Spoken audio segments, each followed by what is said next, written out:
Money is one of those things like people say, what is money to you? And most of the time, I think it's a tool. Most of the time, I think it's a tool to help do things. Not always for yourself. Hopefully it's for other people. And when you get that, when you want to get into like the real emotional piece of money, in my opinion, giving money is so much more emotionally rewarding. So being able to go through the evolution of your own emotions and get to the point where you're saying, you know what, I know I've worked hard for this, but I think it's better for me to give some of this away to someone else. And it's not necessarily we're looking for just better just to give it. And once you get to that level, things just open up for you. Life just gets better. Welcome to the Mitlin Money Mindset. This is a podcast that's all about getting your mind right when it comes to all things money. In every episode, we go deep with engaging guests who provide tangible takeaways and a whole lot of joy along the way. I hope you enjoy these conversations as much as I enjoyed having them. Let's dive into today's show.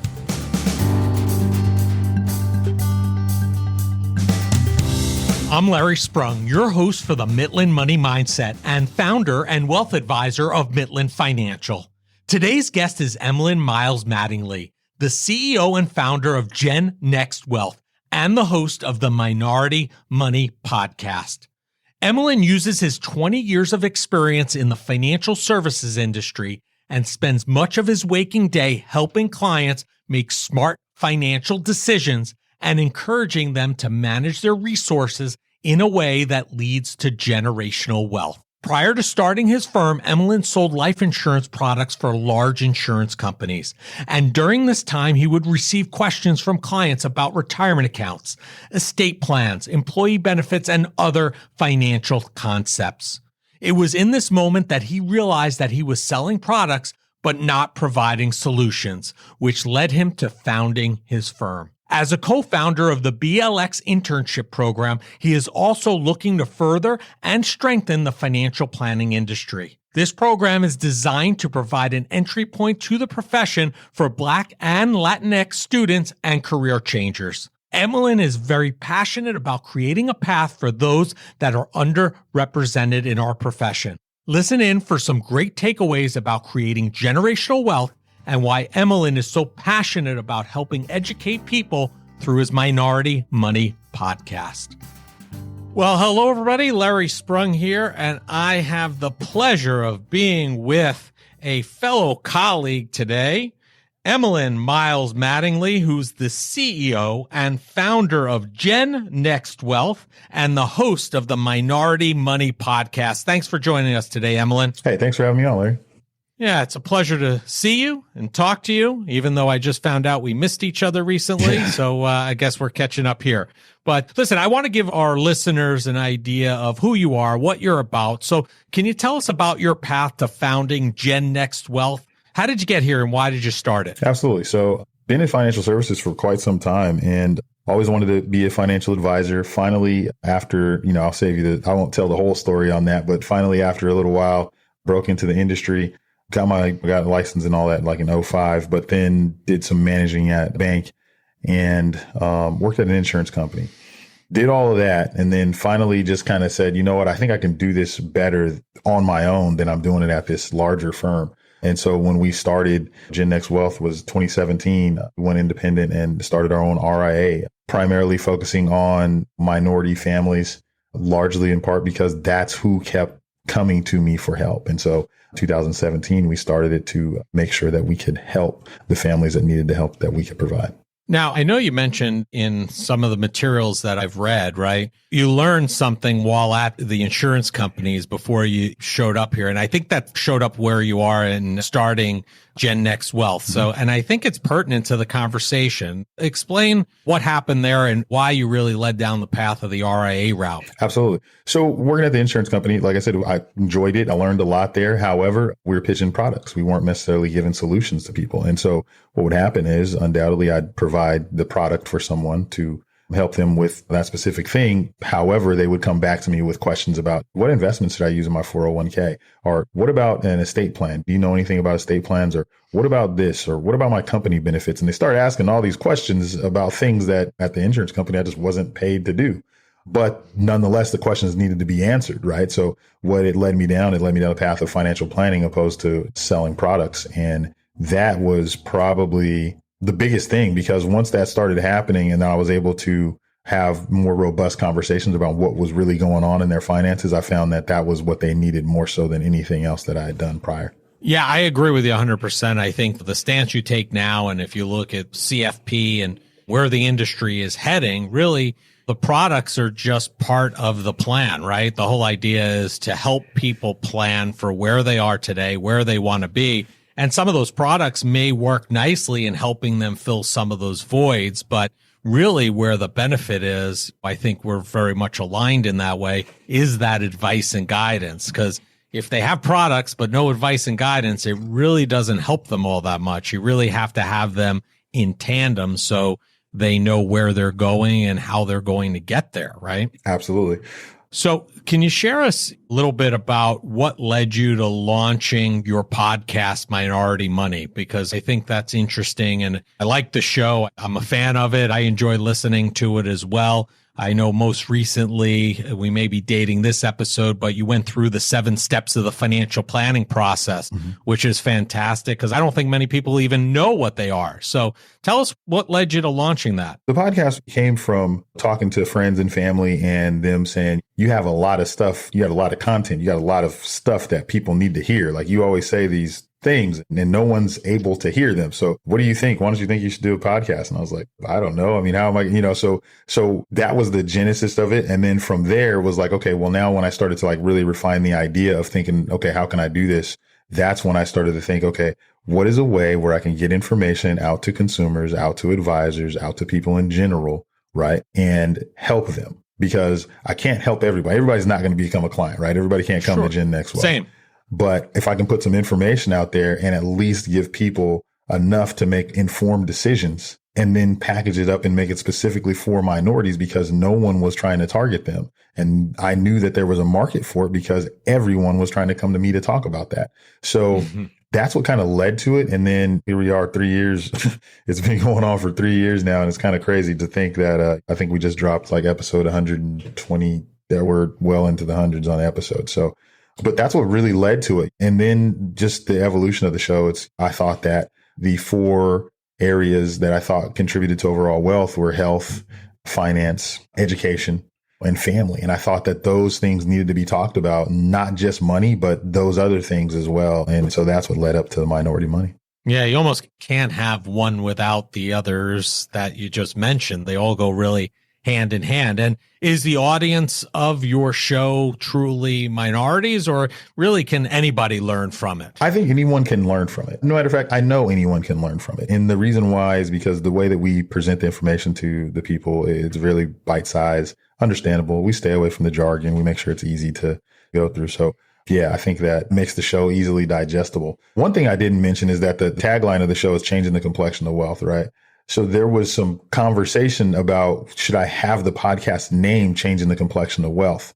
And when I was speaking to some of my friends that wanted to, that just getting some feedback from my friends, they were like, okay, so when you say changing the complexion of wealth, like, what do you mean? And so when they started asking what I mean, I said, okay, well, let me make that the tagline and let's make this the name of the show, because I wanted to be intentional about the group of people that I was trying to reach. Not that everybody else can't listen, because I wanted to be intentional about that. And that's great. So like you said, you've dropped over 100 plus episodes, right, so far with the show. What has being a podcast host taught you? What are some key takeaways that you've learned from hosting the show? Biggest thing is made me a much better listener, right? I'm bringing people on to the show, and in the beginning of the show, I can see how much it was like, oh man, this is great. I'm going to tell everybody everything I know. Bring someone on and say everything that I know. It's like, and then over time, it was like, wait, I have these outstanding guests on. Let me just sit back and actually listen to what they're saying. And from listening to the people that I've had on, I've learned so much. And I've been really, truly blessed by having all the guests on. And I learned something every show. The biggest thing that I learned is just how to listen better. That's great. I appreciate that. And one of the things you talk about a lot is about personal finance, educating the next generation. You are Gen Next Wealth. So what is one thing that you wish that was taught about personal finance to high school students? I'm sure you have a very solid thought process on this. I'd just say cash flow management is the biggest thing. I was saying budgeting for a long time, but I don't really think of it as budgeting. I think cash flow management, understanding what's going in, what's coming out. And I think that once you have that understanding, everything else starts to line, just starts to open up. Because what I've seen, and this is just talking from doing all the planning that we have with the clients, right?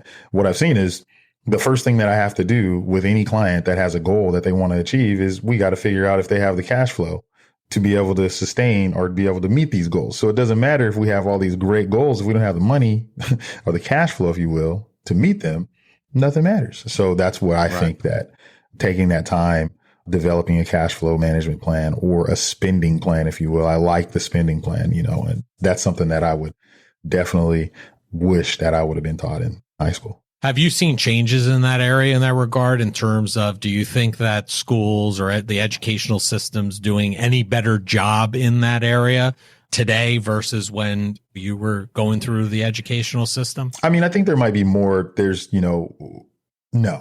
So it's like, that took a left turn very quickly. It's so hard, and then you have the curriculum that they have to try to cram in already. What I've been able to see in smaller school districts is I get to go out and talk at a lot of these high schools. And when I'm going out to talk to them, sometimes I'll see some stuff in the econ classes where they're teaching them some things, but largely it goes untaught. My daughter's in high school now. She ain't been taught anything. Well, both of my older daughters are in high school. Money conversations we have are much, much more in depth than anything they've had at school.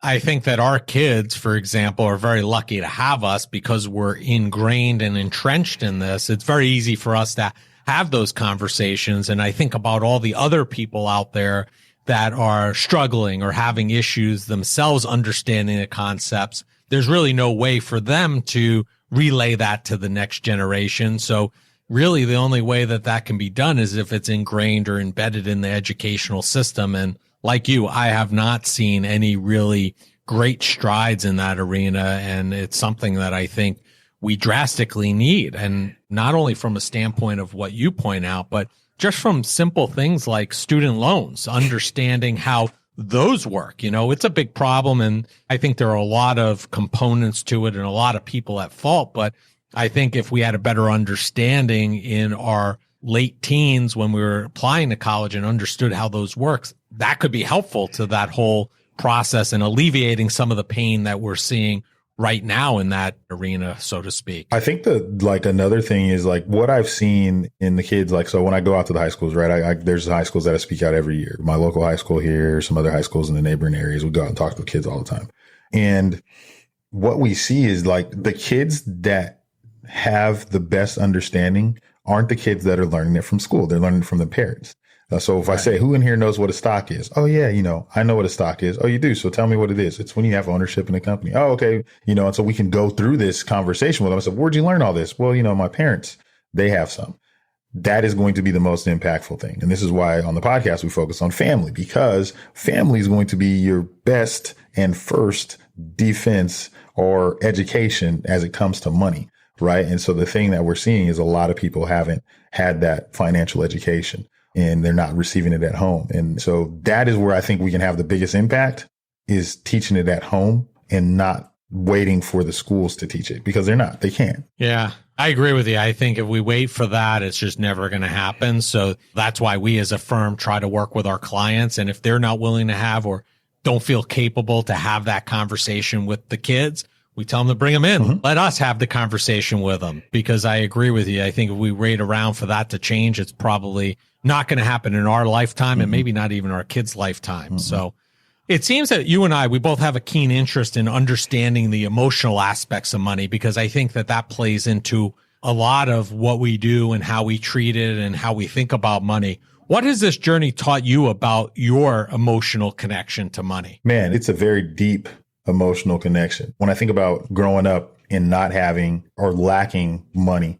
it just it's a journey that I've been on. So this is I'm going to take you through the emotional journey. So being young, money brought an emotion of not having anything, right? Just, you just don't have enough. I'm not saying that we weren't missing meals or anything like that. I mean, I ate every day and all that good stuff, right. But just not having the extras, right? And so it always made me feel emotionally, I didn't have enough, like I was lacking something. And I didn't really know, but I just felt like I was lacking something. And then as I've, obviously being a financial advisor, working in the banks and being around money my whole 20-year career, it just changed into the emotion is more about security. And so I started looking at money from an aspect of not having it to we've done okay. And we've been able to do better for ourselves than what we were doing, as we grew up.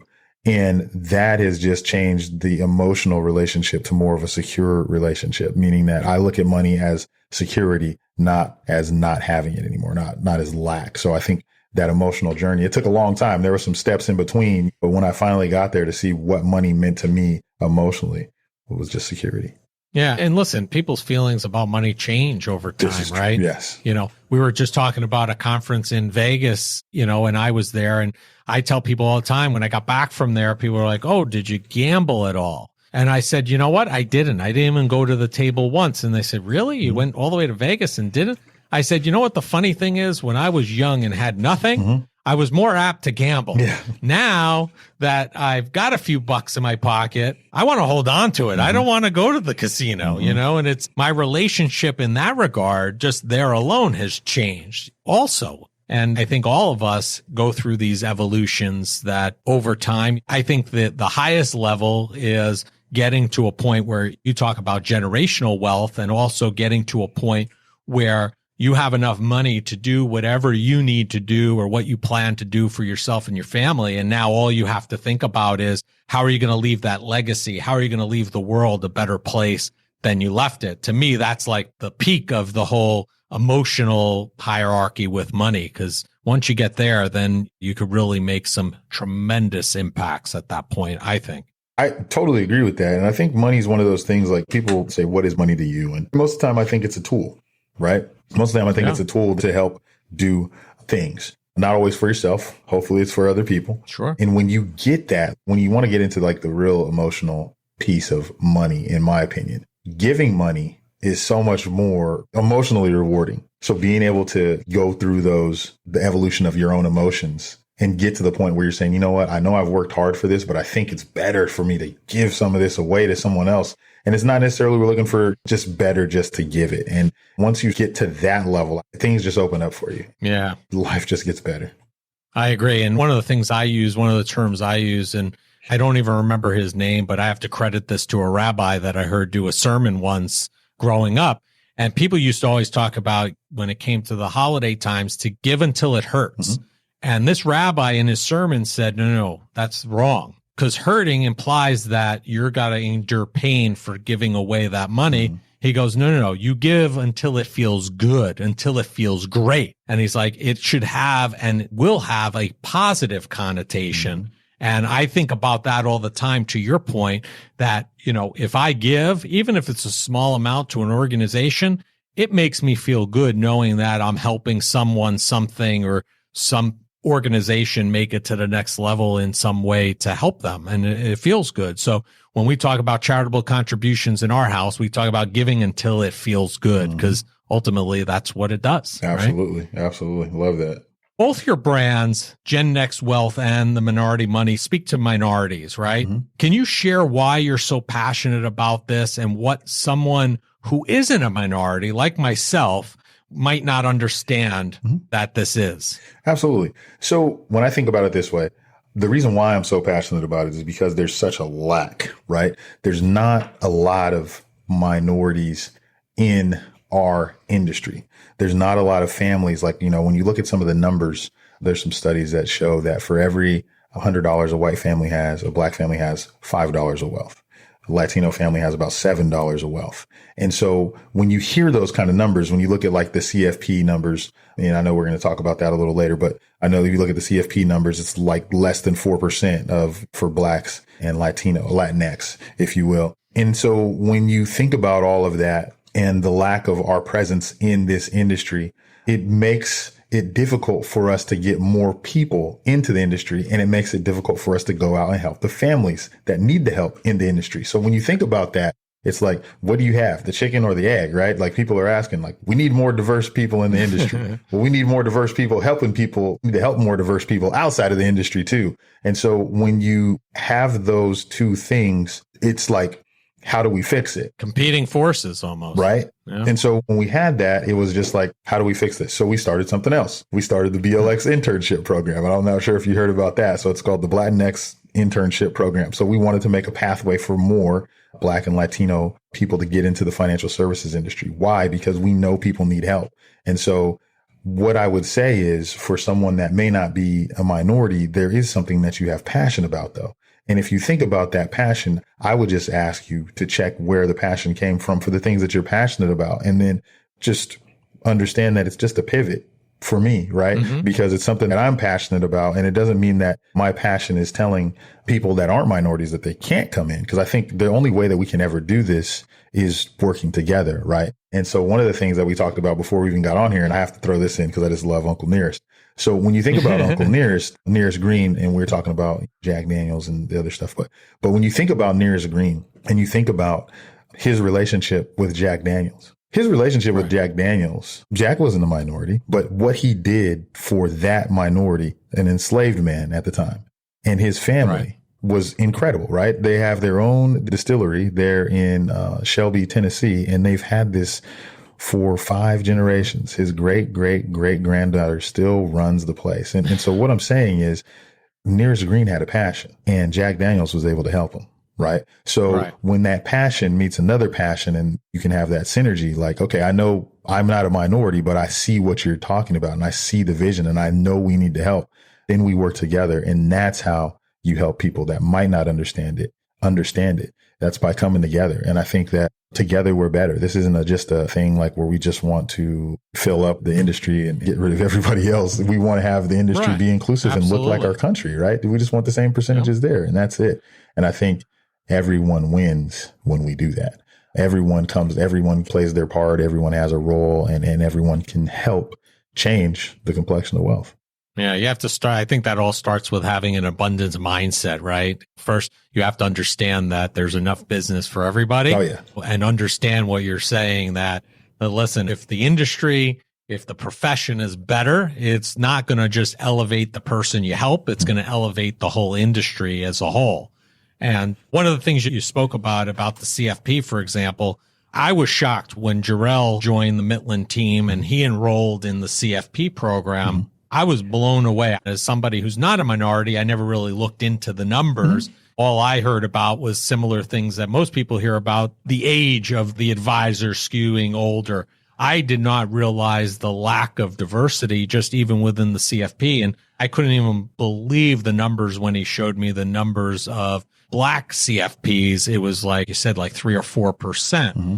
I believe you're a CFP candidate, mm-hmm. right? Yes. So why is that important to you? I think I know some of that, but why is that important to you? And how do we get the needle to change in regards to the number of CFPs and having that looking more like a representation of the people that need advice and guidance in our country or just in general? Yeah, that's a tough one. I think it goes back to the same thing as before, right? It's like, okay, so we need more people in, but we got to go find more people. And once we find them, then we got to get them to convince them to come into the CFP. Then we got to wait the 2 years. So I'm not saying any of that's bad. I think that's all good. It's just one of those things is we just have to have more avenues. One of the toughest things I think that we have in our industry is no clear defined career path, right? You know, if you go somewhere else, I want to be an educator. Okay, cool. You're going to go to school, you do your 4 years, get your undergrad, and then we're going to, get your credentials, and then you can go teach. I want to be a physician. Okay, we're going to go to 4 years undergrad. You're going to do, medical school. Then we're going to do some rotations. Then you're going to go out. Very definitive. Yeah, very regimented. Exactly. You know what you're going to do. It's going to be 8 years, and I'm going to be here. It's like, well, first you got to start over there, and then hopefully that works out. But you usually don't last at your first company, so go to the second company, and then when you get there, you cut your teeth there, and hopefully you can make it. And so that's part of the issue, I think, with it. But how do we change the needle? I think the CFP board is doing a good job of having more representation in their advertising and marketing, showing faces of color and women that they want to have, the type of people that they want to have. And I think that's a great thing that they're doing. The flip side of that is not the flip side, but in addition to that, people have to feel like they can do it. Like, this is something worth doing. Like, the sacrifice is worth it. And I think that once you get into the classes and you start to see the amount of information that you get and just the understanding and everything that you get from going through the coursework really changes your ability to help clients. Like, if you're doing this because you like people, then this is only going to help you do it better.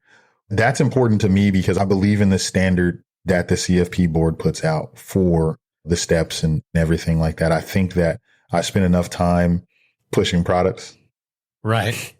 to understand Agreed. that that's not what people need. And that's why this is so important to me, because I know that if you have this training, then you can't just You think pitch differently. product. Yeah. You can't unlearn what you've learned. Right. So that's why I think it's critical. And the biggest thing I think for people of color, underrepresented advisors is what I call them. The biggest thing for them, I think, is the professional confidence that you get when you get that designation. It's going to do something to you emotionally, if you will, mentally. Sure. Like, now you know that you know. There's no doubt that you know what you're talking about, but now that you know, and I think you can move a little easier through the financial services industry with that designation. Yeah, I agree. And I had an interesting meeting just a few days ago. I was meeting with a woman by the name of Nandita Das, who is a professor at Delaware State. And she just got a grant from the Schwab Foundation to start a bachelor's degree in financial planning and wealth management at Delaware State. She had a program for the CFP, and she was telling me that even with the students she's been working with, they have a lot of leakage from when they enter the educational component and then they go to work for an internship. And ultimately, they have a lot of leakage with students leaving. And I said, why is that? And she said, well, unfortunately, what happens is, and this is where we have to elevate our game in the industry, when these students go to work for an internship at a company, many times they go to work there, the company, unfortunately, doesn't have the best intentions. They kind of want to check a box. They don't really want to help. They just want to check a box. And unfortunately, what happens is they get to that organization, they look around, and they're the only person that looks like them. And then they're like, they don't see, forget about a path, like you mentioned, right? And we don't have the defined path. We haven't in the 20 plus years I've been in the business. And now you send somebody who doesn't have a path and you send them there, and there's nobody there that looks like them, and nobody takes them under their wing to help them, educate them, teach them about what the path could look like. And they ultimately leave the industry.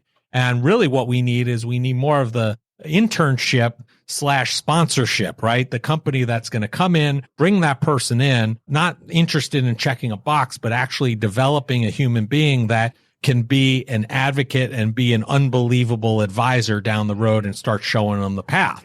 And I didn't even realize that, because I thought, hey, you have this program, probably have 100% participation. She's like, no, people leave after that first because they're looking elsewhere. And I think that's another area that I've learned in the last couple of weeks, that we as an industry could do a better job and make sure that we act more in sponsorship than internship, if you will. Absolutely. 1000% agree. And this is why last year, myself and 3 other financial advisors founded the BLX Internship Program. So what we were doing is trying to make those uncomfortable situations more comfortable, right? So when you have an intern come in and it's a person from a diverse background, it's going to be different, because there may be things that you're doing at your firm or not doing at your firm, or things you need to change, or the culture of the firm, right? And I'm not saying that you're going to bring an intern in and you need to just redo everything that you're doing, but I think there has to be some real consideration for the person that you're going to bring into your firm, because through this internship program, we found out that not everybody was ready, which is okay, but they wanted to get ready. So our job is to help them get ready. So what we do is we have training for the firms. We have trainings for the interns. Right? We do some resume review. We do a whole bunch of things to make sure that they get the best experience. Then we interview the firms. Then we interview the interns on their exit interviews, and then we find out what's going on. So the stuff that we were hearing back from the firms that participated, I think we had 26 firms participate last year, and we had 38 interns. And the feedback, the growth was so awesome just to hear, because some of these, like you were saying, a lot of the firms had not had a person from a diverse background ever work at their firm. And so what we were able to do is match these firms, and they were so impressed. We had 20 people get a job after this out of the 38. That's so, great. So more than half of the people got offered a job. 8 of them had to go back to school. So those 8 didn't even, but it was one of those things that we had to talk about culture. We had to talk, like we had we had a couple of interns that we had to come out and talk to the firms about and just kind of get a reset. Like, hey, this is how the intern's feeling. And the firm's not aware of it because they don't, what I mean? You don't know what's going on. You just don't know. You only know what you know. Yeah. Right. That part of it, I think, was really, really good because we were able to talk to the firms, bring some things up, bring some concerns that the interns had, bring some solutions because it's not just about having problems. We want to have solutions. So we put together some things because there's a lot of solo firms out there. What are we going to do with an intern? I want to help. I want to have an intern. What are we going to do? And to your point, it's going to just prepare that firm for going forward to be more comfortable to create a more diverse environment because now they're comfortable. They know what they need to do. They know maybe some things that work and don't work. When I brought Jarrell aboard onto our firm, it was an educational process to me. And I basically sat him down after a month or two and said, hey, listen, we're an open book. If there's something going on here or something said, whether it's from me, client, where have you, I want to have an open dialogue. I want you to tell me because it may be something I'm completely unaware of and I want to learn and be in a position to make this the best environment possible. And I think you have to be able to have that dialogue and have that conversation, and having somebody like you and that team from your organization in between those two, the student and the company, I think is fantastic and sounds like a great path to strengthening the industry. So if I'm somebody who's out there listening that I want to be an ally, right? If I want to help, besides what we just talked about, are there any other key takeaways that we should be thinking about doing that can help us further the industry along? There's so many different things. I would say bringing on an intern is huge. Okay. And the reason why I say bringing on an intern is huge is because it's going to help you. It's going to help your firm. It's going to help that person. If you think about it in terms of like, the person you're bringing in, like how do your clients look? What is the makeup of your clients? Because sometimes our makeup of our clients we just have the gamut of different clients, right? And so for an ally, the best advice I would say is to be open. And the reason why I'm saying that is because if it's a firm, you might not be in a position to hire. You might not be in a position to bring on an intern. But what you can do is listen to someone, mentor someone, sponsor someone. And what I mean by those things is one of the best things that I've ever done in my career is have someone that I'm mentoring. If you want to bring someone into the industry or you want to just help someone, find a younger advisor, person of color from a diverse background, underrepresented. I just said because it could be a woman. So underrepresented advisor and mentor them. And so what are you doing? You're teaching this person everything you know. And I promise you that mentee is going to teach you just as much. I say that all the time. It's one of those things like, right, how we are in this industry. Everyone's, if you're on Twitter or you're on some social media, we're talking all the time. We talk to each other all the time. Right. So if you see someone out there, and it doesn't necessarily have to be a brand new advisor. It could be someone that's been in for a little while and approach them about that. Say, hey, you know what? Would you mind letting me mentor you for a little while? Give them a year. You know what I mean? I think one of my greatest relationships that I've had in the industry was with my mentor, and that's Meg Bartellett. She was my mentor for a year. And she taught me so much. She still helps me with stuff in my business to this day. And I think that those relationships now, when she's had a chance to try to help out, it just makes it more approachable for you to go reach out to an underrepresented person. If you've been mentoring one, if you've been talking to someone, what it does is it's going to prepare you for more relationships like that. It's going to get you out of your comfort zone. It's going to get you to a place. And then the other thing that I've always seen when I'm mentoring someone is undoubtedly I benefit from it a great deal. Yeah, I was going to say, I'm sure Meg benefited just as greatly from your conversations and your time together than as much as you did. And I know that from personal experience when I've had mentors or mentees, whichever side, I feel like I learn on both. And I think if we have that many good advisors in this industry, and we do, and we have enough people that are in, because what's happening is we're trying to get new people in the industry, right? Into the industry with the BLX program and other things that other people are doing. But what you said is we're losing people. It's like we got a hole in the bag. Like we're trying to put everybody in and they're just falling out on the backside because they're not getting along in firms, because they don't understand. They don't feel accepted. They don't feel welcome. They don't feel any of those things. So we're trying to put them in, but they're falling out. And I think once you create, because this is a relationship business. It's not about money. It is. It's about relationships. If we don't have those relationships, it makes it harder. One of the things that we used to talk about when I was going to church is when you get a new member coming into church, it's hard for them to leave the church, right? If they've had several connections. Right. People are leaving this industry because advisors aren't making connections. I agree. And if we make more connections, we'll have less people leaving, because you can't leave all your friends if you know that people are going to miss you when you're gone. There's the takeaway. So make connections, keep the industry growing and moving in the right direction is what it's all about. So listen, what are the next big things for Emlen, Gen Next Wealth, and Minority Money? The most exciting thing I want to say for Gen Next Wealth is Madi, my wife, is going to come work with the team. We're going to figure out how we can get her on here and what capacity we're going to have her in. My wife is, I'm excited to have her on. We've been talking about this for months. That's great. This is the first time I've said it out. I couldn't be more excited because she's just a rock star. She's been killing it at her current place for a long time.